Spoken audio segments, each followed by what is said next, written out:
Movie की शुरुआत में हमें ये बताया जाता है कि आज से कई साल पहले इंसान पृथ्वी को छोड़कर किसी और प्लेनेट में जाकर रहने लगे, क्योंकि पृथ्वी इंसान के रहने लायक नहीं बची थी और इन सभी प्लेनेट की गवर्नमेंट को मिलाकर लीग और फ्री वर्ल्ड नाम का एक सिस्टम बनाया गया ताकि प्लेनेट के आपस में झगड़े ना हो। और तभी हमें इन्हीं में से एक टाइटेनियम नाम के प्लेनेट को दिखाया जाता है जो काफी ज्यादा एडवांस होता है और इस प्लेनेट को बाहर से पूरी तरह से एक शील्ड से ढका हुआ था, क्योंकि उस शील्ड के बाहर कई सारे खतरनाक क्रिएचर मौजूद था। और तभी सीन शिफ्ट होकर हमें 10 कैदियों को दिखाया जाता है जो कि कानून तोड़ने के जुर्म में इस शहर से निकाल दिया गया था। लेकिन वहाँ पर एक ऑफिसर आकर उन लोगों को जिंदा रहने के लिए एक चांस दिया जाता है, मगर उसके लिए उन लोगों को एक टास्क पूरा करना होगा, जहाँ पर वो बताता है कि यहाँ से 300 किलोमीटर दूर एक हैप्पीनेस नाम का आइलैंड है, इसलिए अगर तुम लोग वहाँ तक पहुँच गए तो तुम्हें रिहा कर दिया जाएगा। लेकिन वहाँ पहुँचना इतना आसान नहीं है, क्योंकि उस शील्ड के बाहर काफी खतरनाक क्रिएचर होता है जिससे बचना नामुमकिन है। उसके बाद उन सभी कैदियों को जेल के बाहर शील्ड के पास ले आता है और सभी कैदी को उस शील्ड के बाहर छोड़ दिया जाता है।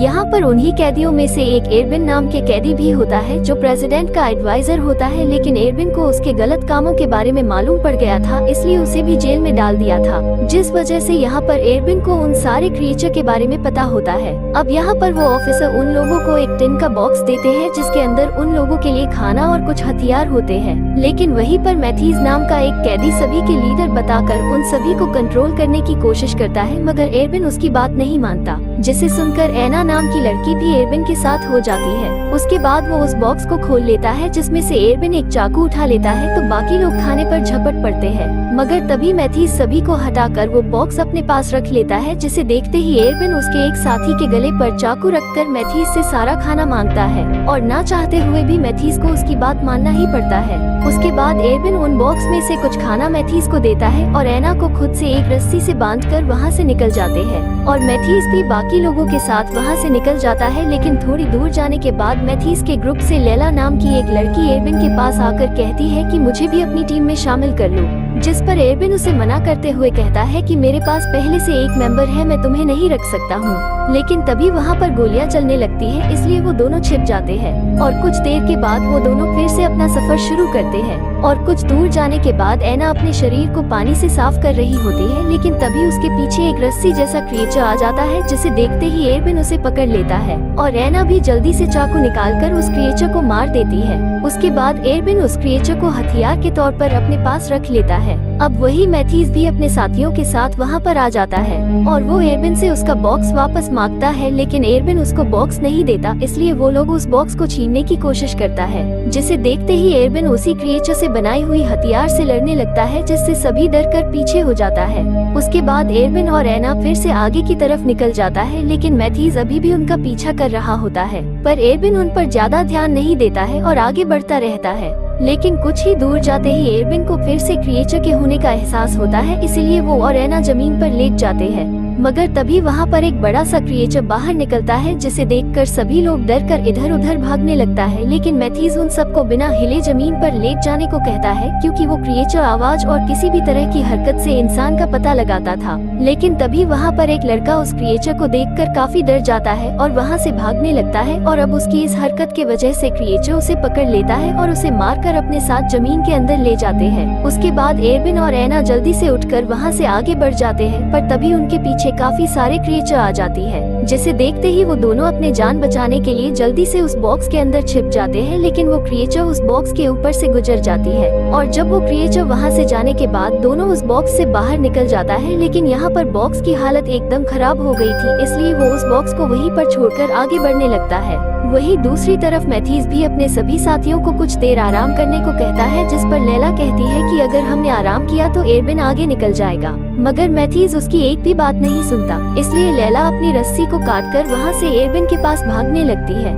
जिसे देखते ही मैथीज उसका पीछा करता है। लेकिन उसी दौरान मैथीज एक दलदल में फंस जाता है और वो सभी से मदद मांगने लगता है, मगर कोई भी उसकी मदद नहीं करता, क्योंकि वो सभी मैथीज से छुटकारा पाना चाहता था। लेकिन उन्हीं में से एक आदमी आकर उसे उस दलदल से बाहर निकालता है। अब कुछ ही देर में रात भी हो जाता है, जहाँ पर एरविन और एना एक जगह पर आग जलाकर बैठ जाता है और तभी एना एरविन को उसके बारे में पूछती है, जहाँ पर एरविन कहता है कि वो प्रेसिडेंट का एडवाइजर था, इसलिए उसको एक दिन प्रेसिडेंट के गलत कामों के बारे में में मालूम पड़ गया था, इसलिए वो उन्हें जेल में डलवा दिया। और वो उसे ये भी बताता है कि उसने उनके कंट्रोल सिस्टम में एक वायरस डाल दिया है जिसे एक कोड डालकर ही बंद किया जा सकता है और सिर्फ उसे ही वो कोड पता है। इधर लैला और बाकी के लोग भी एरबिन को ढूंढते हुए आगे बढ़ रहे थे कि तभी उनके सामने दो कैनिबल्स आ जाते हैं और उन पर हमला करके मारिया नाम की लड़की को मार देते हैं, जिसे देखते ही वो लोग उससे बचने के लिए एक पत्थर के पास छुप जाते हैं। लेकिन तभी वहाँ पर मैथीज आ जाता है और लैला को मारने की कोशिश करता है, पर तभी वो अपने बचाव में कहती है कि एरबिन प्रेसिडेंट का एडवाइजर है, इसलिए मुझे उसको मारने के लिए कहा था। ये सुनने के बाद वो उसे छोड़ देता है, लेकिन उसी मौका देखकर लैला वहाँ से भाग जाती है। लेकिन तभी वहाँ पर जमीन से एक अजीब सी क्रिएचर निकलकर उसे पकड़ लेता है, जिसे देखकर उसे बचाने के लिए कोई आगे नहीं बढ़ता।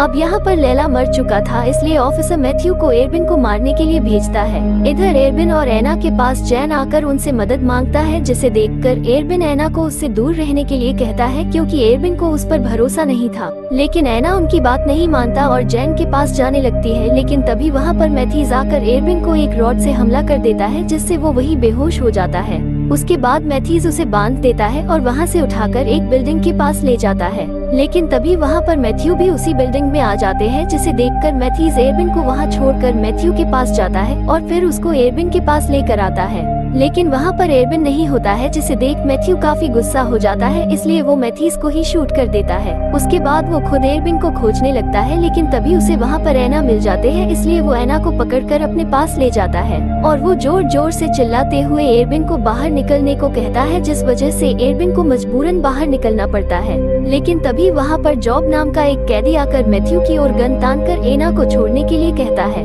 मगर मैथ्यू उनसे कहता है वो एना को छोड़ देगा, लेकिन उसके बदले में एरबिन को उसके पास आना होगा, जिस पर एरबिन मान जाता है और मैथ्यू भी एना को छोड़ देता है, जिसके बदले एरबिन भी उसके पास जाने लगता है। पर तभी पीछे से मैथीज आकर मैथ्यू के सिर पर वार करके उसे मार डालता है, लेकिन मैथ्यू ने एना को एक इंजेक्शन लगा दिया होता है, जिस वजह से वो बेहोश हो जाती है। और इधर मैथीज भी काफी जख्मी होता है, जिस वजह से वो भी वहीं पर मर जाते हैं। उसके बाद एरबिन एना को उठाकर जॉब के साथ उस बिल्डिंग से बाहर निकलता है। अब यहाँ पर सिर्फ 3 लोग ही बचे होते हैं, जहाँ पर वो तीनों एक छोटी सी आइलैंड पर चढ़कर समुद्र को पार करने की कोशिश करता है, मगर उन तीनों का वेट ज्यादा होने की वजह से वो आइलैंड भी धीरे धीरे करके डूबने लगता है। इसलिए जॉब उन दोनों को बचाने के लिए खुद पानी में कूद जाता है, जिसे देखते ही एरबिन उसे वापस आने के लिए बोलता है, लेकिन वो नहीं मानता और तभी समुद्र के नीचे से एक क्रिएचर आकर उसे भी मार देता है, जिसे देखकर वो दोनों काफी दुखी हो जाता है, मगर फिर भी वो दोनों आगे बढ़ता रहता है। लेकिन कुछ दूर जाते ही उनके सामने एक बड़ा सा डैम आता है और देखते ही देखते वो दोनों भी उस डैम में गिर जाते हैं। लेकिन फिर भी वो दोनों उस डैम से बचकर समुद्र के किनारे आ जाते हैं, जहाँ पर वो देखता है कि वहाँ पर एक बड़ा आइलैंड होता है और ये आइलैंड और कोई नहीं बल्कि हैप्पीनेस होता है। और तभी वो दोनों देखता है कि वहाँ पर एक सीक्रेट बंकर बना हुआ था, जो प्रेसिडेंट के लिए बनाया था, लेकिन ये बंकर एक कोड से ही खुलता है और एरबिन को इसका पूरा कोड नहीं पता था, क्योंकि लास्ट नंबर प्रेसिडेंट ने ही डाला था और उनके पास सिर्फ 2 टाइम्स होता है। अगर वो 2 टाइम्स ही गलत हुआ तो वो दोनों यहाँ से कभी नहीं निकल पाएगा। इसलिए एना एरबिन से कहती है कि जब तुम प्रेसिडेंट के साथ यहाँ आए थे तो उन्होंने तुमसे कुछ कहा था कि नहीं, जिस पर वो कहता है कि उन्होंने मुझसे एक पहेली पूछी थी, जिसका जवाब सिर्फ मैं ही दे पाया था और तब उसका आंसर 9 आया था, लेकिन मुझे मालूम है कि वो नंबर सही नहीं है, क्योंकि वो आसानी से अपना कोड किसी को नहीं बताएगा। जिस पर एना कहती है कि अगर वो सही भी हो सकता है, इसलिए हमें एक बार वो नंबर डालकर देखना चाहिए। उसके बाद एरबिन जैसे ही वो नंबर डालता है तो वो सीक्रेट बनकर खुल जाता है, जिसके अंदर एक स्पेसक्राफ्ट मौजूद होता है, जिसे देखकर वो दोनों काफी खुश होता है। लेकिन तभी एरबिन एना से कहता है कि तुम स्पेसक्राफ्ट की मदद से यहाँ से चले जाओ, क्योंकि स्पेसक्राफ्ट में एक ही इंसान बैठ सकता है। मगर एना उसके बातों को इग्नोर कर देती है और उसे किस करती है। अब मूवी के अंत में हमें दिखाया जाता है कि एरबिन और एना जैसे तैसे करके उस स्पेसक्राफ्ट में बैठकर वहाँ से किसी और प्लैनेट की तलाश में निकल जाता है